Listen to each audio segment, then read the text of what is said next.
Oke, selamat datang lagi di pembahasan mendalam kita. Halo semua. Kali ini kita mau coba bedah bareng nih bagian awal dari buku yang menurutku penting banget. Emotional Intelligence-nya Daniel Goleman. Betul, bab 1 dan 2 ya, kita fokus di situ dulu. Iya, kita mau ngupas argumen Goleman soal kenapa sih emosi kita tuh kadang rasanya lebih kuat, lebih ngendaliin dibanding logika. Hmm, Dia kan ngomongin soal peran evolusi, terus ada istilah keren pembajakan emosional. Penasaran banget nih, yuk kita gali bareng. siap. Nah, titik krusial di awal buku ini, menurut Goleman ya, kita tuh seolah-olah punya dua pikiran. Ada pikiran rasional, ada pikiran emosional. Dua pikiran, maksudnya gimana tuh? Jadi, ya ada sih rasional yang mikir logis, analisis gitu kan. Terus ada sih emosional yang lebih cepat, intuitif. Nah, buku ini ngajak kamu lihat gimana dua ini, ya interaksi lah. Interaksi, kadang akur, kadang malah berantem gitu ya. Persis, kadang kerjasama, kadang konflik, dan kalau kita paham dinamika ini, wah itu kunci banget buat kenal diri sendiri. Oke, menarik.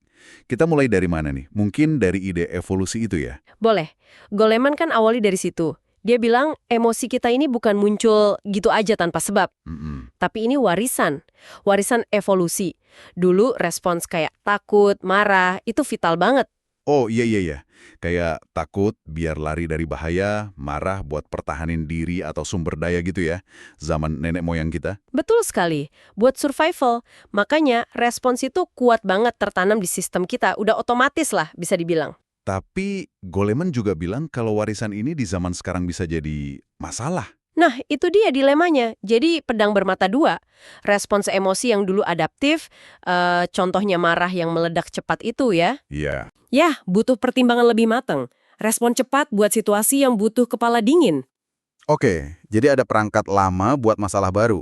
Ini nyambung ke konsep dua pikiran tadi dong ya? Banget, nyambung banget. Ada pikiran rasional, kita sebut aja kepala, yang logis, analitis. Pusatnya di neokorteks, bagian otak yang lebih baru secara evolusi. Neokortex. Oke, terus? Terus ada pikiran emosional, si hati ini. Lebih cepat, lebih impulsif, lebih intuitif. Akarnya di mana? Di sistem limbik, bagian otak yang lebih tua. Sistem limbik.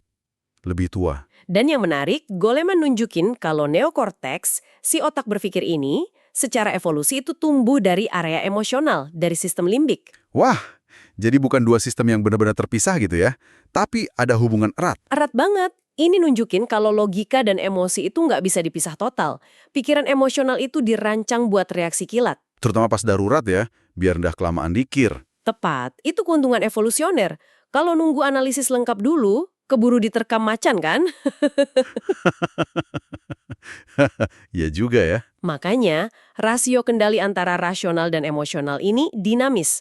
Semakin kuat perasaanmu, emosimu, semakin besar kemungkinan si pikiran emosional ini yang ngambil alih kendali, jadi dominan dia. Nah, ini nih. Ini yang Goleman sebut pembajakan emosional itu kan? Emotional hijacking. Betul, itu istilahnya. Pernah banget sih ngerasain, tiba-tiba ngomong atau ngelakuin sesuatu karena emosi, terus beberapa saat kemudian mikir, waduh, kok aku bisa gitu ya tadi? Nyesel gitu. Nah itu dia contohnya. Saat pusat emosi di otak seolah-olah ngebajak kendali dari pikiran rasional. Goldman kasih contoh ekstrim kan, kisah Robles itu? Iya, yang sampai melakukan kekerasan fatal dalam ledakan amarah sesaat itu ya. Serem sih. Serem, tapi itu nunjukin betapa kuatnya mekanisme ini. Pusatnya, kata Goleman, mengacu pada penelitian Ledu juga, itu ada di amigdala. Amigdala, bagian otak yang bentuknya kayak kacang almond itu. Iya, anggap aja dia itu kayak alarm emosional atau penjaga gerbang emosi di otak kita. Alarm ya. Hmm. Terus gimana cara kerjanya kok bisa sampai membajak? Nah, ini temuan penting dari Joseph Ledoux yang dikutip Goldman. Ternyata ada jalur saraf pintas, semacam shortcut. Bintasan, maksudnya? Jadi, informasi dari indera kita, misalnya dari mata atau telinga, itu bisa langsung lari ke amigdala. Tanpa harus mampir dulu ke neokorteks, ke bagian otak yang berpikir rasional itu. Wah, jadi dia kayak motong jalur gitu ya? Lewatin pos pemeriksaan logika. Bisa dibilang gitu. Dia motong kompas. Makanya reaksi emosional kita bisa cepet banget, bisa instan. Bahkan sebelum kita sempat mikir, ini sebenarnya bahaya nggak sih? Pantesan kadang kita kaget duluan atau marah duluan sebelum tahu persis apa yang terjadi. Tepat, amigdala ini udah keburu mencet tombol panik. Dia langsung mobilisasi seluruh tubuh, kirim sinyal buat siap-siap lawan atau lari. Jantung berdebar, napas cepat, otot tegang. Wow, padahal mungkin pemicunya nggak sebahaya itu ya? Bisa jadi, alarmnya bunyi kenceng tapi belum tentu ada kebakaran beneran. Nah, otak rasional, neokortex, tugasnya ngecek ulang. Beneran ada bahaya nggak nih? Tapi kadang amigdala udah keburu ngambil alih. Oke, paham. Terus, ini gimana nyambungnya ke pertanyaan awal tadi? Kenapa emosi bisa ngalahin IQ? Nah, koneksi antara amigdala, sistem limbik secara umum, sama neokortex ini jadi kayak arena pertarungan antara hati dan kepala tadi. Pertarungannya? Iya, kalau emosi lagi kuat banget, misalnya kamu lagi cemas parah atau marah besar, luapan emosi ini bisa banjirin atau ganggu fungsi bagian otak yang penting buat mikir jernih. Korteks prefrontal. Korteks prefrontal. Itu yang buat fokus, nalar, ngambil keputusan gitu ya? Semacam CEO otak. Betul, bisa dibilang gitu. Dia yang ngatur memori kerja kita, kemampuan kita buat nahan informasi di kepala sambil mikir. Kalau area ini kerjanya keganggu sama sinyal emosi yang kuat dari amigdala, Jadi susah mikir lurus, kayak ngeblank gitu. persis, makanya kita sering ngerasa nggak bisa mikir atau kepala rasanya kosong pas lagi emosi banget. Sirkuit logikanya lagi terganggu.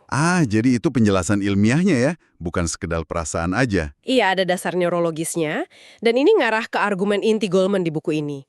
Kecerdasan itu nggak cuma soal IQ. Maksudnya? Kinerja intelektual terbaik, kemampuan kita pakai IQ kita secara efektif, itu butuh dukungan kecerdasan emosional. IQ tinggi aja nggak cukup kalau kita nggak bisa ngelola emosi yang mengganggu itu. Jadi orang pintar sekalipun bisa mandek kalau emosinya kacau. Bisa banget.